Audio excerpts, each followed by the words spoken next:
Okay, guys, you're probably wondering what I have here, and it is a typewriter. It's an Olivetti typewriter. It's this 1979 model, I think. The Lettera 35, which means letter 35 in Italian, has one special feature. Well, a few special features, but it's just that normal typewriters, they have a full computer set. But now, when you look at the keyboard, after a long time of staring, you realize something. The W and the Z are in different positions. Well, don't take it as a mistake, because one, this typewriter is old, 1979, and two, this is an Italian keyboard. As you can see, Lettera 35, letter 35. If you cancel the A, it'll spell letter, but let's get serious. So you probably know how to type this thing. Well, it's just like a computer. Press. So right now, I'm gonna type hi. So I'll just press it down. That's it. Simple as that. Now you're wondering, how do you make caps lock? Well, pressing this down. Do you want to continuously press down? Press this down. If you want it back up, don't press this. Press this. But this is also a sort of shift thing. But when you're typing with the letters, it's a sort of caps lock. You see these with two. Now, when I'm gonna type this one, it's gonna do the two dots. But when I put the shift thing, I think I'm gonna do this. And I press this, it does the slash. I'm just gonna turn it back off.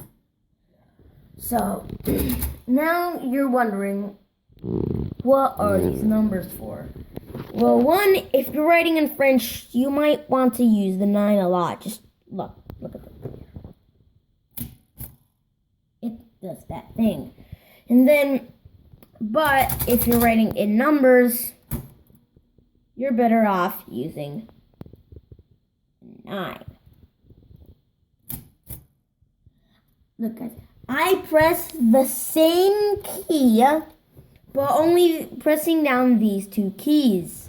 And there was a French C and a 9. So now you're wondering, if you look down at the keyboard, what does this do? Well, that's sort of a tab swap thing. Just look at the keyboard.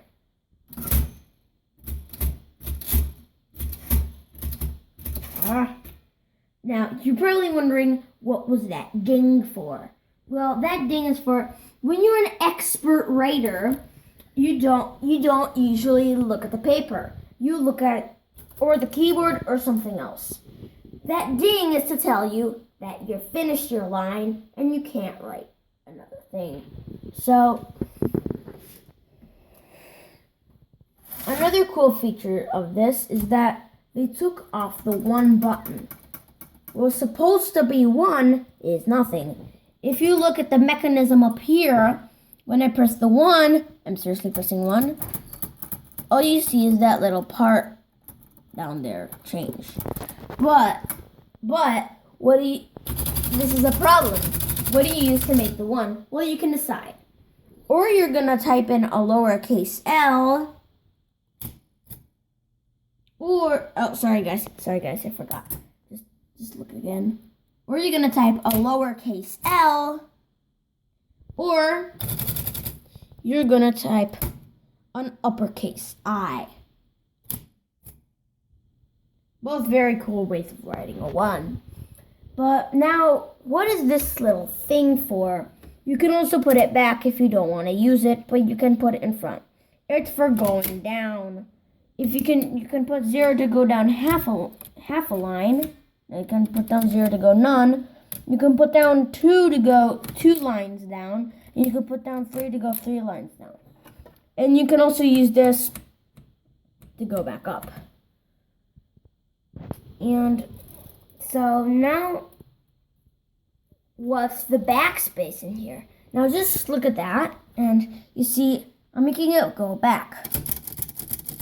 And you see where there's little thingy here is, this little thingy here, that is where the letter is up. Now you're probably thinking, what is this red ink thingy for and how to use it? Well, just look up here.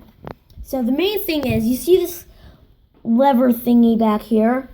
Right now it's set on black, normal. You see that? But then when I put it halfway, it goes to nothing.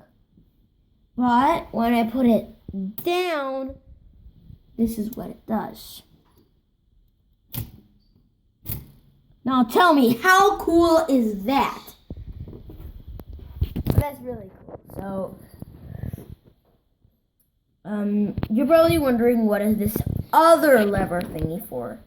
So let's pretend I'm just gonna gently, hold on guys, I'm gonna gently type this U. You see, barely came out. You can barely see it. You can see a little smudge. All I do is go back, raise this, and type the U, and type it again, and again, and again, and again, and again, and again, and again. You see, when you're holding it up, you can't use the space bar. Just goes a few millimeters, but doesn't make the cut. So I think that's it. But now you're wondering, what are these buttons for? Suppose you put the paper really badly, like that. Well, no problem. This button just loosens it up. You can put it straight. And you can type. Oh, sorry, guys. When that happens, just look down at the keyboard. Just look down at the keyboard. You see some letters are stuck down? Well, look at this. Just move them. And also down here, the letters will come back up. So then, just by removing these, just, so you can type it. I don't know what I just typed in, but... So...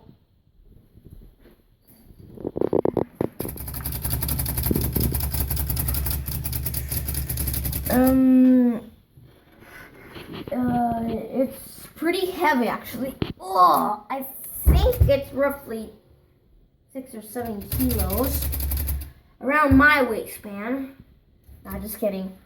I weigh 32 kilos, not 7 or 8, but that's my maximum, weight. But as you can see, the shift caps lock thing, you see this, if you look carefully here, and at the mechanisms here, look at the other side. You see these things? Well, if you press shift, because if you type in right now, it would type the minus. But when you do shift, it'll type the plus. It brings it down. So what you just watched here was how to use an Olivetti LETTERA 35. Subscribe for more really cooler videos. Thanks for watching, and please leave a write and subscribe to the channel. And this is Sean, or I really want to call myself USA Italy Mapper, but because I like maps. But this is the only typewriter I've got. I received it as a Christmas present, and it is Christmas, so Merry Christmas and goodbye.